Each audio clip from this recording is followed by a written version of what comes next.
I'll be like 99.5%. Oh, we're running. Okay. Number 9 on page 66. What are the historical tests that scholars often use to determine whether or not a historical document, I think it should be historical, but I'm the only one that thinks that, document is authentic. So what's one of them? The first one. Yeah. Do we have early testimony? Do we have early testimony? Was it written soon after the fact? So do we have early testimony? What's the second one? And by the way, do we have early testimony for the New Testament? Yes, we do. Okay, what's the second one?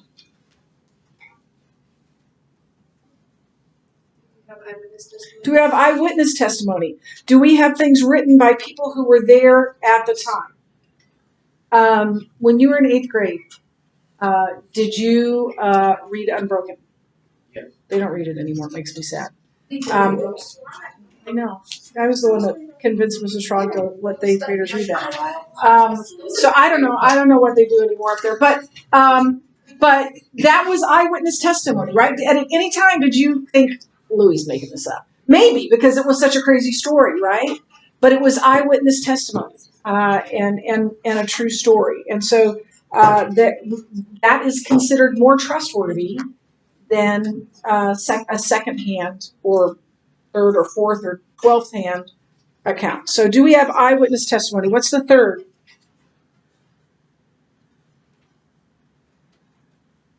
Addie.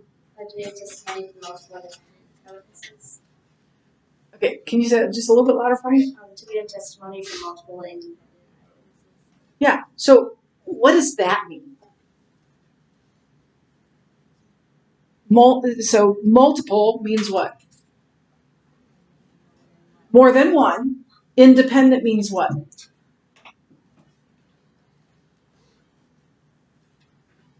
Means they didn't crib off each other. They wrote their own account. And then eyewitness, we know what that is. So do we have more than one eyewitness testimony that is independent of other testimony? Okay, do we have that in the New Testament? Yes, we do. So we have number 1, number 2, number 3. What's number 4? Yeah. Yeah, are the eyewitnesses trustworthy? This may shock you, but there are some students, if they came in and told me my dog ate my homework, I would not believe that. There's some that I would. You would believe that? I would believe that. Yeah. So what would make me believe some and not others?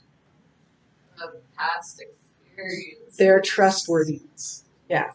So do we have trustworthy eyewitnesses? I think so. Partly because they had nothing to gain by telling their story, and literally everything to lose.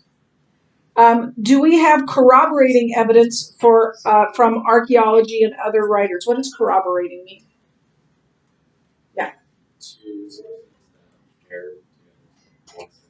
Right. So corroborating source is something that tells the same thing as another source, another credible source. So, yeah. So do we have corroborating evidence in archaeology?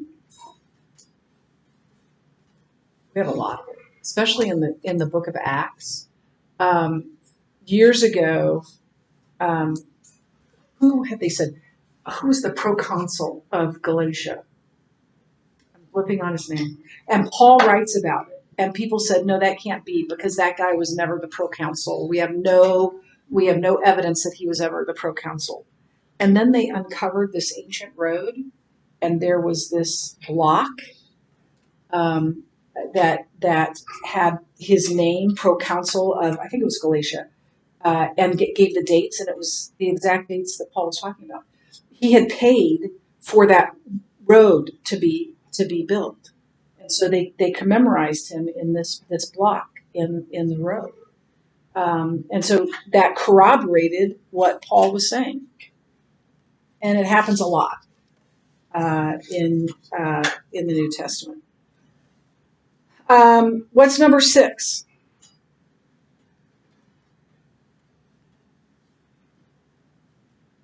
Yeah. Do we have any enemy of this? Yeah. So are there any enemies or people that are against him that tell the same story, that attest to that story? Do we have that in the New Testament? Yes, we do. And what's the last one?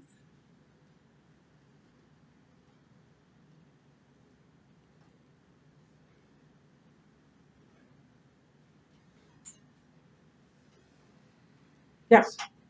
Does the testimony contain uncertain tales that are embarrassing? Do we have that? Yeah, we have a lot of it, right? So there are embarrassing details in the New Testament. So the New Testament, this is true of, we wouldn't necessarily need all of these to believe an ancient account is true, but for the New Testament we have all of those. So engage. How would you refute the objection that the New Testament isn't reliable because history can't be known? We can't know something from the past.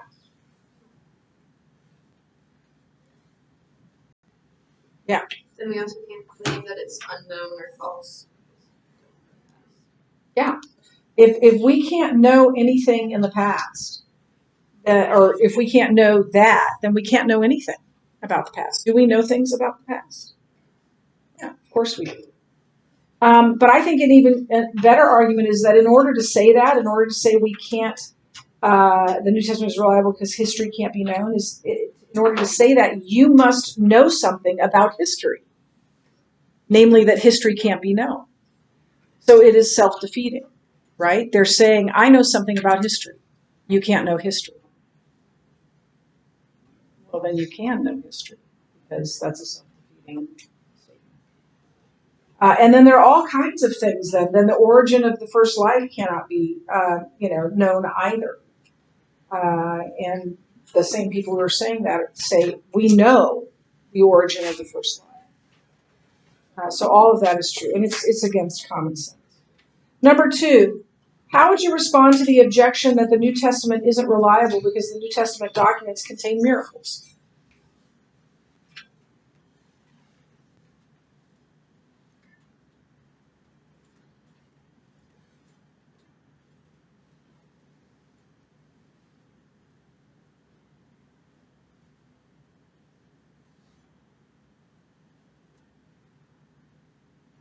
This is a big part of chapter 8.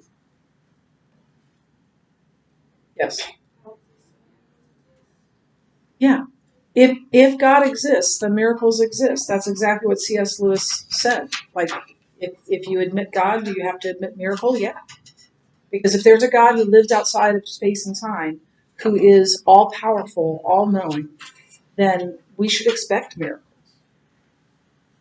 And that's what we spent the whole first chapter figuring out who is the first cause. So since God exists, miracles can happen. And in fact, they should be expected.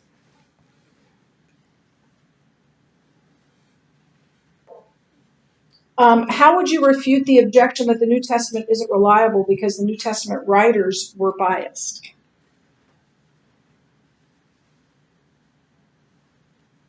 Yes. There's non-Christian sources that Yeah. We've got non-Christian sources that tell the same basic story.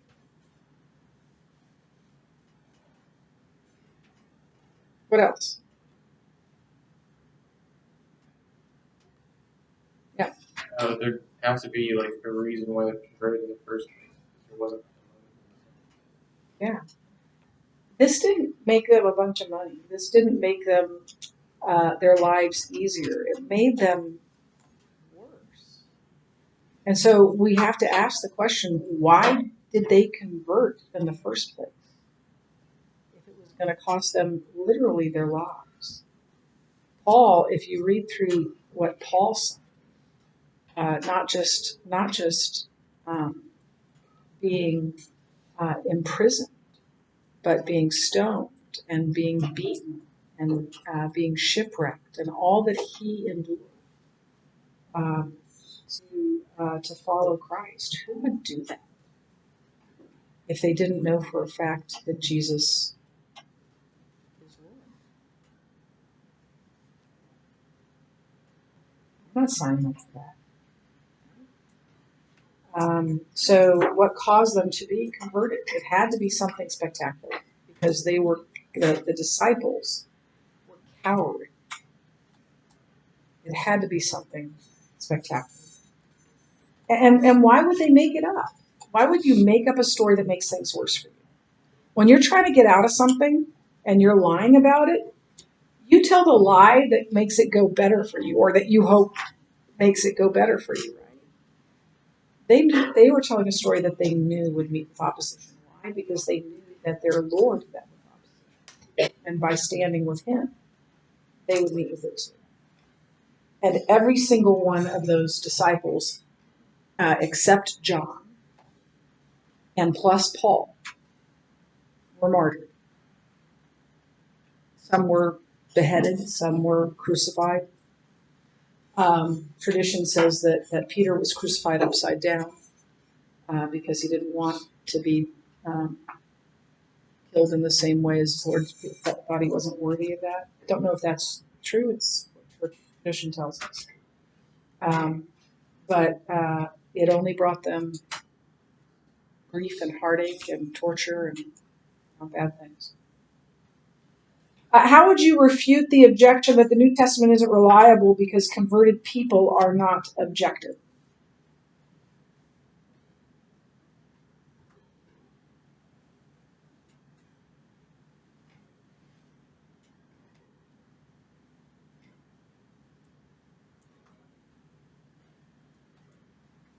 Yeah. Confirmed by non-Christians. Yeah, there's confirmation elsewhere outside of the converted. And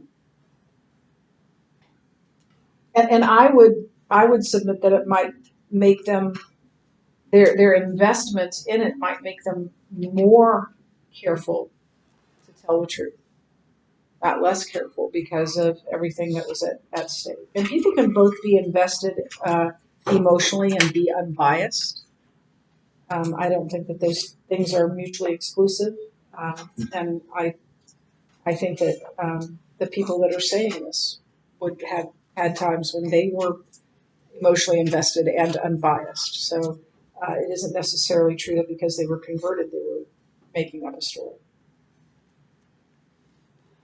And then that commitment might cause them to want to be more accurate, not less accurate. And ironically, the people who are claiming this are themselves biased, right?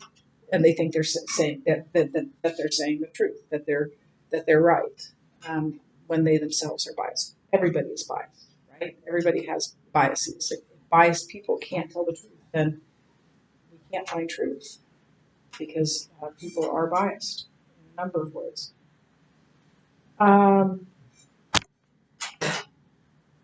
We've gone over that.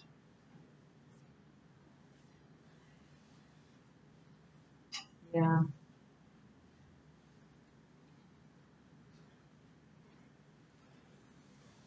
We've gone over all of those other ones, so we'll stop there. And then I'm going to talk to you about something else real fast.